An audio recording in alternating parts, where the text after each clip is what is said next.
alina abadokita alina abaki akera ku masana agamba gogenda kusoma busawo abakisobola bakikola. By the way, I have even a brother. He went for medicine, but now he's doing something else. Naye ng'ate professional musawo okitegeera oli awedde emirimu naye because he was forced to do that. At the end of the day you're ending up nga he's not practicing it okitegeera kubanga yali takola ki yali takyagala yakola because mama akoze ki. So nze naliko wa mutwe munene natula wansi ne mugamba mama mulaba you better support me on what I want. Nze saagala masanyalaze eyagala mbere engineer w'amasanyalaze yo yali ayagala ngende mbere engineer masanyalaze ne mugamba olaba nsupportinga kuki kyenjagala mama ne kyenjagala nakyo si kibi nze mpulira nsobola ki nsobola mawulire I will not manage sijja kusobola kubeera engineer.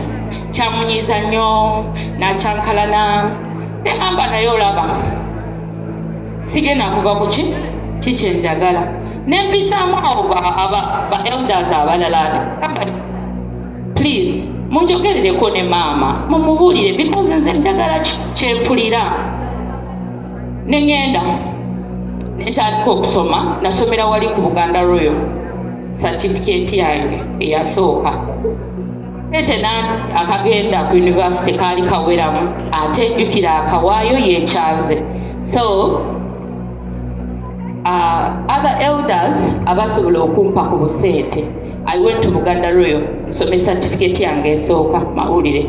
On the way nali sinagimaliriza aba kukedde I had an uncle there by the way yali munene muko nemulemerako nemukubira nemugamba uncle nsoma mawulire nange ate nsobola nangamba nancha maybe you come obeere mu mpapula eyo you know obeereko mu mpapula okuŋŋaanye ku mawulire nemugamba fiyakwa ekyo sikiwulirangako nze sijja kuŋŋaanya mawulire sina kintu kirala kyonna kyenjagala kubeera ku screen. Nangamba there is a process nemugamba try me nangamba kati ojja kujja tukoleyoko ku interview. Nengenda natwala ka statement of results kange okubalaga nti I'm studying you get nsoma mawulire kyendimu kyekyo kyenjagala. Ne bankozesa interview yasooka bantirawo ba TV presenters ebiseera abaaliwo baali bakabi ba Flavia waliwo Sumaya Munga I remember ne babanteeraawo n'abalala ba manager balinga basatu abantu bataano ne baŋŋamba genda wali kwata omuzindalo presentinga. My God bantu bange nali kale byenjagala naye ebyaddala nali simanyi wa kutandikira. Bwe nakwata akazindalo nayogera bibiri nenkaaba nga ntidde nembagamba excuse me kamala ogendako for short call komewo nengenda for short call. When I went for the short call nentunula mundabirwamu I looked at myself in the mirror. I told myself this is all what you wanted all along. This is what you wanted. Now the opportunity is here. You are crying, you are nervous. Go back there, do it. Nengamba you can do it. I'm talking to myself in the mirror. Nengamba can say when I went back nakitomere manyaka ngono kukera TV wanje mukono gwangena bakuba mudimba kumbimba kayiba we nabakubalaga my friend nabakubalaga my friend sina raga olalaga nabakubalaga ne bagamba wow young blood ono mwana nga mulala from there ne bankwata ne bangamba tukwadde oyo agenda kuyisamu dadadada kagamba akasenyusenyu akalimu akasunsule ne bahandinga in. There is a certain lady gwe bampa ne tutandika bangamba waliwo already show gyetubadde twagala okuleeta try it out ningenda ku luguudo brothers nakuba muziki ku luguudo nze gwe mulaba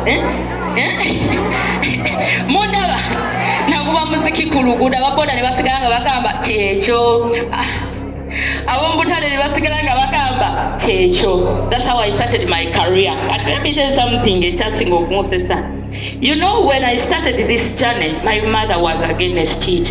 So I went to Bukedde nengenda muzinterview ezo nga tamanyi ngava ku ssomero neŋŋenda mbikola nga tamanyi naye nga nsabirira ekintu kimu Mukama tonswaza, don't shame me, like don't put me into shame, leka ekintu kino kiveeyo, leka mama wange andabeko that I can. Nga kyensabira njagala kugamba I challenged myself just to show my mother that chobadungana nsobola kisoboka kugamba for her she had a mentality nti bintu bya TV. By then when agenda ku TV bintu bya TV tebyali byangu nga to go there my friend you have to be someone oba kugamba gabowe bamanyi nga it's the mentality in them okitegeera. So nenkola ebyange ne tugenda to recording shows that day that my show was showing over the first day. Namugamba bali bantadde ku ssaawa 5 after gataliko nfuufu awo. Namugamba mama omala olaba gataliko nfuufu please mbadde nkusaba sigala ng'otunula teweebaka, don't sleep, I want to show you something. Nangamba ki? Namugamba please yagenda olaba nga nzize my mother looked like this. Mama nfudde omwana wange yali ku TV mama zani Yesu webale. You guys, you don't know how I felt. I felt like I'm the boss. That time my mother cried. She was proud, like okuva kwolwo lunaku when you ask her mama because abaana bo be bali nze gwasusa. I'm not the oldest, like sinze mukulu naye bwaba ayogera when she's mentioning her children agamba nacha tomanya kula ku TV nacha you get naye by then she was like yali awedde mu amaanyi ng'alaba obanga nze atagenda kuba mwana.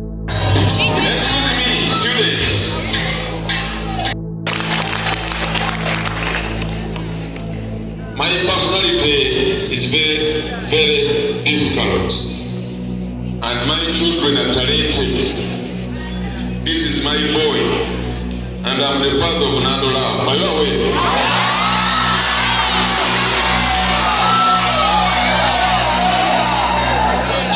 Mike 1 2.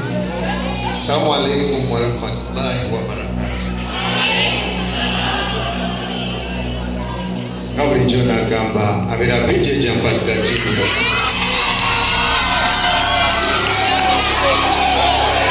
Kana mugamba mutya. Zevije Pastor Genius wa Top TV. Abala bobuzanye wa manga. So, sanse nyokubira wano for real is my dad. The genius because of Mr. Seville Hakim ye yakula genius. Mushegede yampata ko ngandi mwana muto nakula kyende olwaliro so mulino omuntu omutuufu kino kyo kibakakasa. Mushegede bana kwebale nyo sizezeka azine muganda wange ebiraato gya byogera tukyali ffenna ate nga bazitatuteeka okujja twa entertaining mu ngeri ey'enjawulo obudde tebutumaze twetwira bakyankalanyamu.